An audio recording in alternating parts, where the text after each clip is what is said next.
Good morning, everyone. How's everyone doing? I hope everybody's doing pretty good. So, as of lately,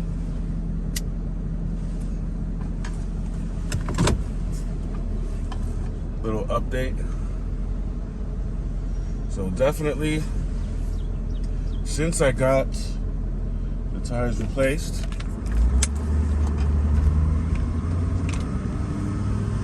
I said it in the last one, it's not vibrating or anything. I really think this is a case of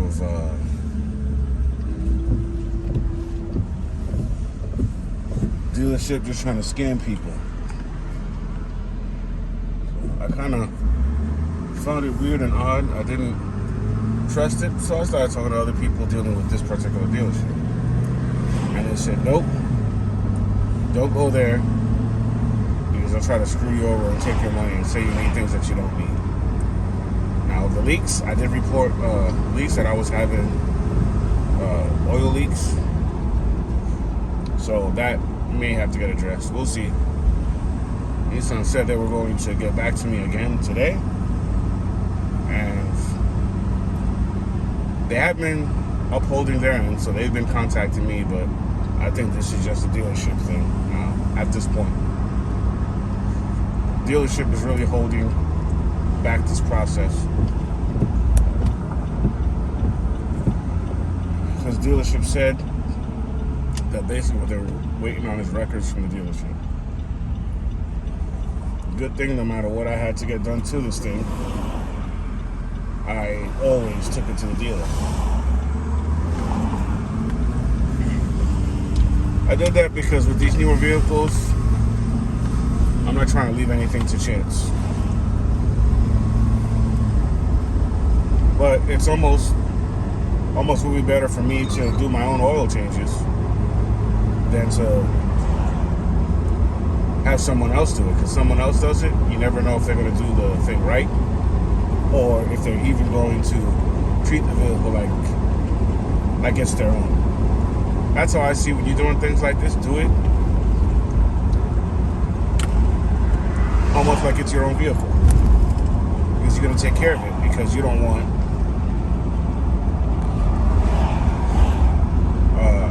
vehicle to be necessary, and you want it to last a long time. So you'll go and you'll take care of all the maintenance like it has to be taken care of. Like your tire rotations and all that stuff, I can understand. Just get all that stuff, like your tire rotations, all your fluids, and normally you should be okay, in good shape. But we'll see. So I put the new fuel tank in. When I put that in, I didn't do that myself.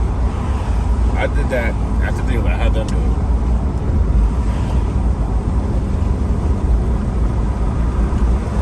So I didn't want to leave something to chance if you forget to do something or do something crazy. Big things like that, yeah. But I think, probably I'll just do my own oil changes, because that's, with how much these darn oil changes cost, be better off doing it on my own. The EGR, I might as well get this truck deleted if I decide to keep it for another 4 or 5 years, which is probably what I'm going to do. I'm probably just going to keep it for another 4 to 5 years and I'll be good to go. But as of right now, I don't got nothing crazy, with the exception of the 4-wheel drive that every so often it goes 4-wheel drive error. So they're telling me the whole transfer case has to get replaced. I don't know, I don't buy that. Because when it's something that is intermittent with an electronic system, if it's an electrical problem, it'll be intermittent. That's what I'm trying to say. If it's like the hardware itself, it should just quit and not start working again.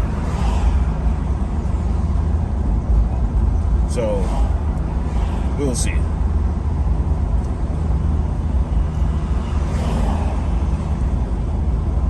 We will see. being in Florida sometimes can be something else, because I swear there's like so many scams here. People scam you and try to get money wherever they can. But good thing I know enough, and I reach out and talk to people that know more about the local area than I do, because I've only been here for 3 years. So when I used to take the truck to priority, never, ever, ever did they ever say, oh, you need this, oh, you need that, oh, you need this, right? They had this thing, it was called Priorities for Life. And basically what that did was you can get free oil changes there for life, for the life of the vehicle, for as long as you owned it. And seems like ever since I've been taking them to the dealerships down here, they haven't been doing their maintenance correctly. It seems. I could be wrong. So, I don't know. Please let me know what you guys think in the comments, too, about this. Because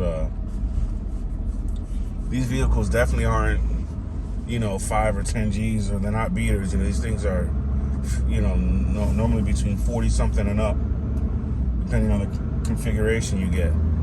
Especially owning the diesel. So, as of right now, it's still running smoothly. Yep, 4-wheel drive shifted. So that tells me that if the actual transfer case was bad, then let me just pay attention here real quickly. If the actual transfer case was bad, it wouldn't even transfer. It wouldn't even make the sound that it transferred from 2-wheel drive to 4-wheel drive. Now, yeah, I did it. I wasn't even going that fast. I was literally only going like 20, 25 miles an hour. I was pretty much at a stop. But that is just something that, I don't know, the more of these, I wouldn't even know that I even need 4-wheel drive here in Florida, to be honest. We don't really get any snow unless you want to drive up on the beach or something like that, or then maybe you may need it. But we'll see. We'll see what they say today. And I will keep you guys posted. I will be posting a walk around of the video on this channel. Let me know if that's something you want to see of the boat that I have. I may switch over to a center console. I have a few that I've been looking at. They're C-Pro center consoles, the walk-arounds, like those type, like the 21 footers. I don't want anything bigger than that. I think that's most of what I'll ever need, so we'll see. Got a friend that he knows all about boats. I'm a beginner in this, so I'm pretty much learning as I go along, They say it's a big curve, but that's what you do. You always ask yourself questions. You always ask the right questions that'll lead you in the right direction. So we'll see. I know this is a little bit different than what I normally post on this channel, but hey, I may not have this truck for, forever. So I'll bring you guys along on the ride. We'll see. But the boat that I currently have is a 17-footer. It's a 1997 Maxim Bowrider. Let me tell you about that one. So the motor when I bought it was running, but it had some shoddy craftsmanship. So things so far that I've had to replace was it didn't have it. Put in a fuel water separator to keep water from outside the engine. Pretty much new switches. I use some of that, like that cutting board material. I don't know if you guys know what Starboard is, but it's basically like that PVC plastic, high density, I guess, stuff for cutting boards. Cut that up and put some switches on there. Newer switches, electronics, a little bit of wiring. The wiring that was already there was good, so didn't have to go crazy with that. But you always want to go and make sure everything is right, especially on a boat, because want everything to be safe. So did that, and that was pretty decent. I'll show you pictures and do a walk around. Got a batteries, a new battery switch. So I basically have 2 fail safes, a battery cutoff switch, and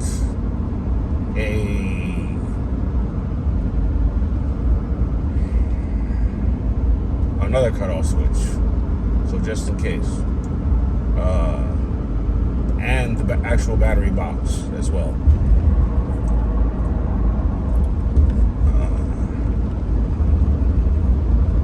Of course, replaced all the oils because who knows how long that thing sat without getting a decent oil change.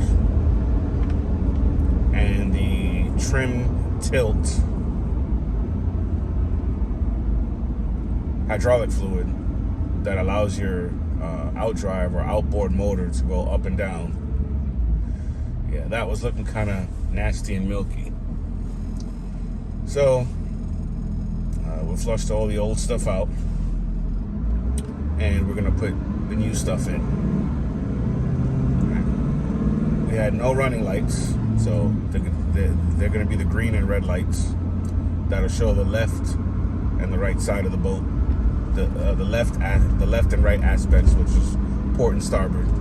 So port and starboard running lights, left and right, for those of you that aren't mariners.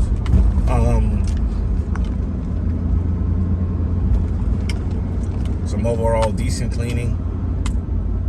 Yeah, for the most part, yeah, and that's pretty much what we've done.